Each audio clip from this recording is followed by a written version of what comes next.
Jalan.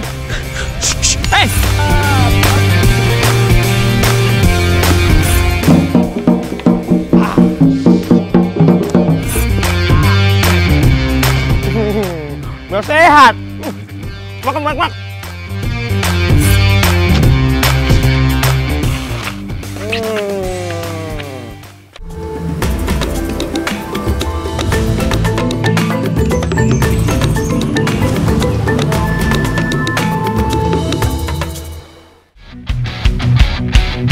Alam memang memberi banyak manfaat. Terkadang, alam juga menjadi arena bermain bagi sebagian anak-anak, terutama anak-anak suku Bajo. Sampan atau perahu kecil memang sering digunakan masyarakat suku Bajo untuk mencari ikan di laut. Tapi bagi anak-anak suku Bajo, sampan, perahu kecil, dan laut sudah menjadi arena bermain yang menyenangkan. Tuh lihat, seru banget kan? Memang di sela-sela mencari ikan, anak-anak suku Bajo ini biasanya melakukan permainan adu balap sampan.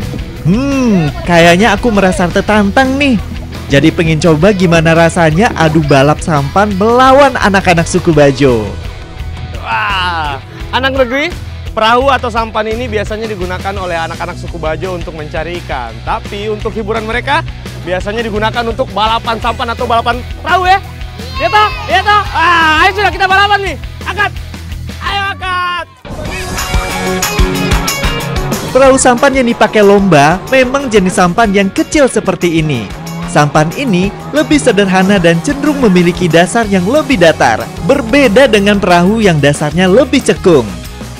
Sampan di suku Bajo memang ukurannya lebih kecil dan hanya terdapat satu kayu penyeimbang. Saatnya kita beraksi. 1, 2, 3.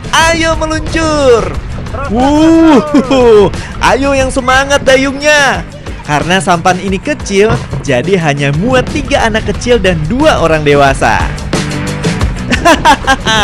Ternyata lama-lama pegel juga anak negeri. Lumayan kalau mendayung ini memang perlu tenaga lebih dan koordinasi yang baik antara pendayung di depan maupun di belakang. Biasanya, anak-anak suku Bajo akan bermain ketika sore hari pada saat laut sedang pasang. Memang anak-anak suku Bajo ini pada jago mendayung perahu. Aku sampai ketinggalan jauh nih. Salut deh buat anak-anak suku Bajo. Anak negeri, ternyata untuk balapan sampan seperti ini agak gampang susah karena butuh koordinasi antara pendayung yang di depan sama yang kontrol di belakang. Apalagi di sini pelampunya atau keseimbangannya cuma ada satu. Jadi agak gampang buat terbalik.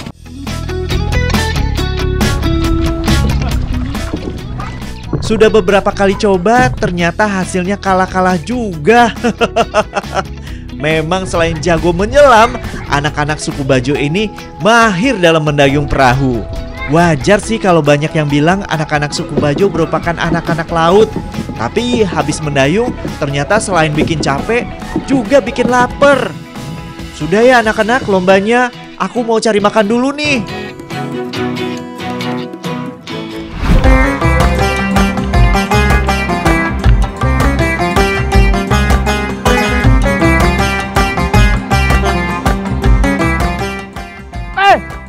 Om, bikin apa? Bagus minum kayaknya. Lontar. Om, minta satu lagi boleh? Boleh, Bu. Oh ya, lempar Mi. Ternyata habis menari ala India bikin haus juga ya. Untungnya kita joget di sekitar pohon lontar. Jadi aman karena ada buah lontar yang menyegarkan. Bentuk buah lontar hampir mirip seperti kelapa. Warnanya hitam kecoklatan dan memiliki kulit yang keras. Anak negeri, buah lontar ini kalau dilihat sepintas mirip-mirip seperti kelapa. Namun yang membedakan itu adalah isinya. Karena ini tuh airnya tidak terlalu banyak seperti kelapa dan juga isinya tidak terlalu banyak juga, Om Di. Wah, makanya rasanya tuh masih sama-sama manis. Mirip-mirip seperti kolang-kaling juga. Kalau di bulan puasa, Di, biasa banyak. Dalam buah lontar ini rata-rata menghasilkan 3 buah daging. Dan dalam satu pohon bisa menghasilkan puluhan buah lontar. Rasa buah lontar ini manis. Dagingnya mirip seperti buah kelapa dan teksturnya seperti kolang-kaling. Walaupun buah lontar ini tidak memiliki air yang banyak seperti air kelapa, tapi air buah lontar ini rasanya manis dan segar. Pas banget buat melepas dahaga. Wah, buah lontarnya sudah mau habis nih. Ya udah, sekarang biar aku saja ya Pak yang memanjat pohon lontarnya. Kalau di daerah Bone, untuk memanjat pohon lontar ini menggunakan alat yang dipasang di kaki. Setelah dipasang, langsung kita panjat pohon lontarnya.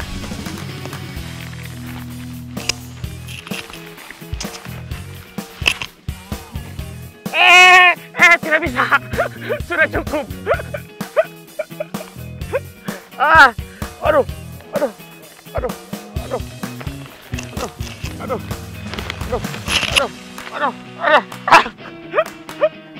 Anak negeri memang untuk memanjat pohon lontar ini punya keahlian khusus ya, Bapak. Harus orang-orang yang ahli yang bisa memanjat pohon lontar ini. Nah, untuk memanjat pohon lontar itu menggunakan dua cara, yaitu yang pertama menggunakan ini pasu rempe.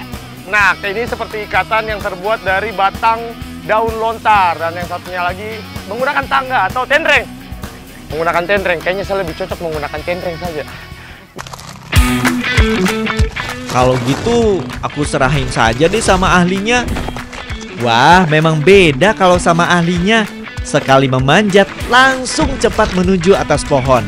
Kayaknya bapak ini ada titisan kerasakti deh. Bercanda ya Pak. Pohon lontar ini memiliki daun yang mirip seperti kipas. Pohon ini tumbuh subur di daerah yang curah hujannya rendah. Ada yang unik nih dari pohon lontar ini. Pohon lontar dibagi menjadi dua jenis. Ada yang jantan, ada yang betina. Untuk pohon lontar yang jantan biasanya berbunga namun tidak memiliki buah. Namun pohon lontar jantan menghasilkan air nira. Nah, kalau yang betina itu menghasilkan buah lontar. Nah, kalau yang kita panjat ini jenis pohon lontar betina ya anak negeri.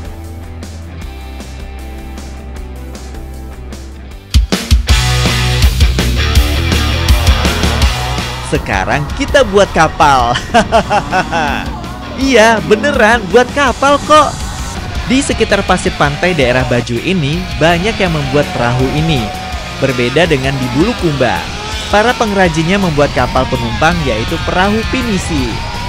Kalau di daerah Bajo, Kepulauan Bone, pengrajin kapal ini membuat kapal nelayan untuk menangkap ikan maupun cumi-cumi.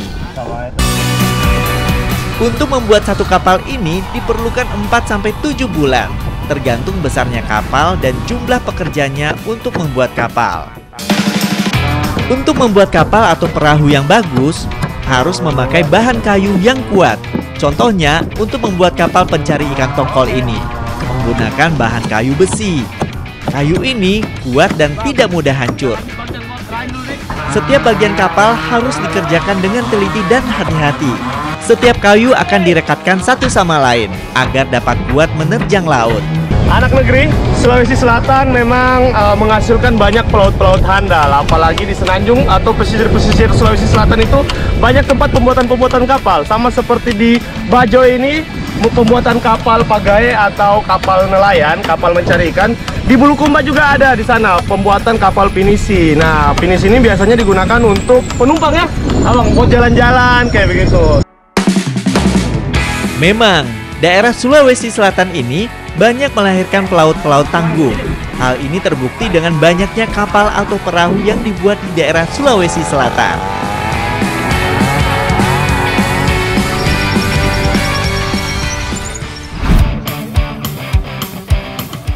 Sebelum masak, kita mau cari bahan dulu nih.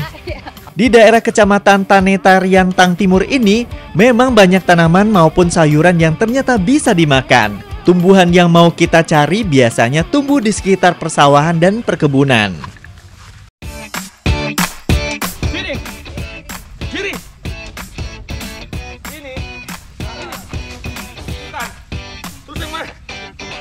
Yang mana? Oh iya, yang mau kita cari itu tanaman daun cengkok manis. Daun ini banyak tumbuh di daerah Palete. Tanaman ini tumbuh liar di daerah perkebunan yang dekat dengan persawahan. Nih, kenalin, namanya cangkok manis. Kalau sekilas daun ini mirip seperti daun katuk. Bedanya, daun ini agak besar dan ada bercak putih di tengah daunnya. Daun cangkok manis yang biasa dimakan itu daun yang masih muda seperti ini.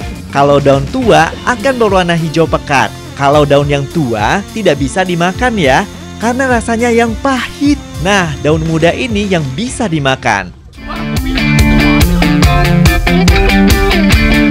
Selain dijadikan sayur, ternyata daun cangkok manis ini dijadikan sebagai obat herbal oleh masyarakat Ternate Riang Timur.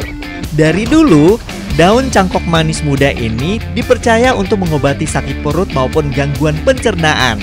Jadi kalau ada yang sakit perut, masyarakat Celuh langsung mencari tanaman cangkok manis di kebun. Anak negeri, ada 2 cara untuk mengkonsumsi cangkok manis. Yaitu yang pertama dengan cara dimasak, dan yang kedua bisa dimakan langsung. Namun perlu diketahui yang dimakan langsung ini adalah daun cangkok manis yang masih muda. Nah, ini berkhasiat sebagai obat juga toh. Nah, ini berkhasiat banget untuk obat gangguan pencernaan. Coba makan ya. Biasa punya penyakit perut, gangguan pencernaan tuh hilang toh. Wih, banyak ini toh? Iya, tapi harus lagi cari batang pepaya. Nih, ayo pergi cari.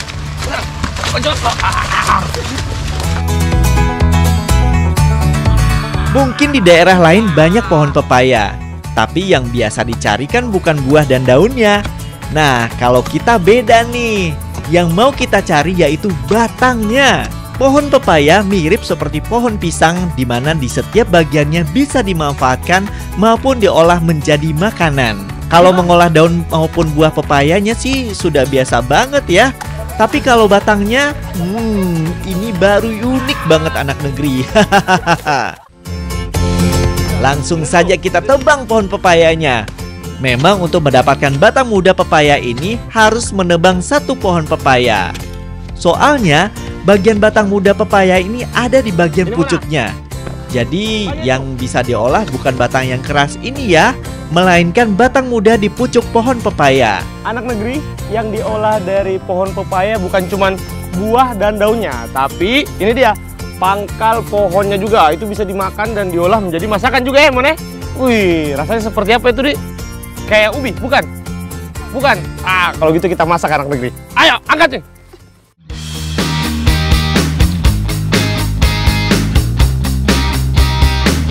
Sip lah, daun cangkok manis sudah ada, batang pepayanya juga sudah didapat.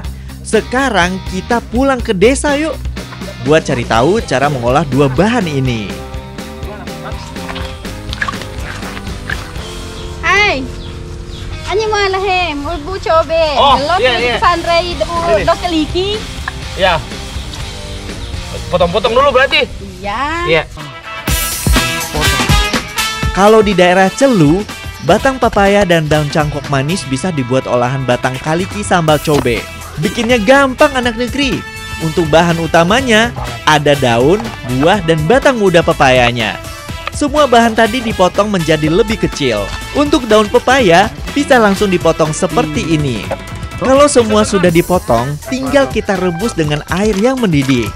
Daun pepaya memiliki rasa yang pahit, sedangkan batang pepaya masih terdapat getah. Tapi Dandi Widi punya solusi. Ada cara untuk menghilangkan rasa pahit dan getah pada batang muda pepayanya. Anak negeri, ada tips menarik nih untuk mengolah daun pepaya dan juga batang pohon pepaya agar rasanya tidak pahit dan juga getahnya hilang ya Tante ya? Nah, biasanya masyarakat Bone sendiri, khususnya suku Bugis, menggunakan ini dia, cempah, dan juga garam. Biar hilang tadi. Wih. Masyarakat di Bone memang mempunyai cara untuk menghilangkan rasa pahit pada daun maupun batang pepaya, yaitu salah satunya dengan merebusnya dengan cempah atau lebih dikenal dengan asam jawa dan asam garam secukupnya. Rebus sampai daun dan batangnya menjadi lebih lunak. Oh iya, jangan lupa sama sambal cobeknya nih. Untuk bahan-bahannya ada cabai rawit merah, tomat, garam, dan terasi. Kita ulek bahan-bahan tadi sampai menjadi halus. Setelah itu, kita tambahkan perasan jeruk nipis. Lalu terakhir baru dimasukkan daun kemangi dan daun cangkok manisnya. Setelah itu diulek kembali sampai semuanya tercampur. Wah, batang, daun, dan buah pepayanya sudah lembek nih. Tandanya sudah matang. Langsung kita angkat dan langsung kita sikat. Kita coba, ambil. Batang kaliki sambal cobe ini merupakan makanan yang sederhana dan mudah dibuat. Gak heran kalau makanan ini sering dibuat untuk dijadikan bekal ke kebun maupun ke ladang. Batang kalikinya benar-benar empuk dan getahnya sudah hilang. Daun pepayanya juga tidak terasa pahit lagi. Apalagi kalau dimakan dengan sambal cobe. Rasanya jadi semakin pedas. Daun cangkok manisnya rasanya mirip seperti daun katuk, tapi ada sedikit rasa pahit. Anak negeri, betul sekali kalau memang batang kaliki ini kalau dimasak dengan garam sama apa lagi tante tadi? Cempa. Itu pasti rasanya sudah hilang, pahit, getahnya juga hilang. Makan sekarang rasanya lebih gurih anak negeri. Sama seperti buah dan daunnya, batang pepaya juga memiliki kandungan yang baik bagi tubuh. Salah satunya kaya akan protein dan serat. Jadi, bagus untuk pencernaan maupun metabolisme tubuh.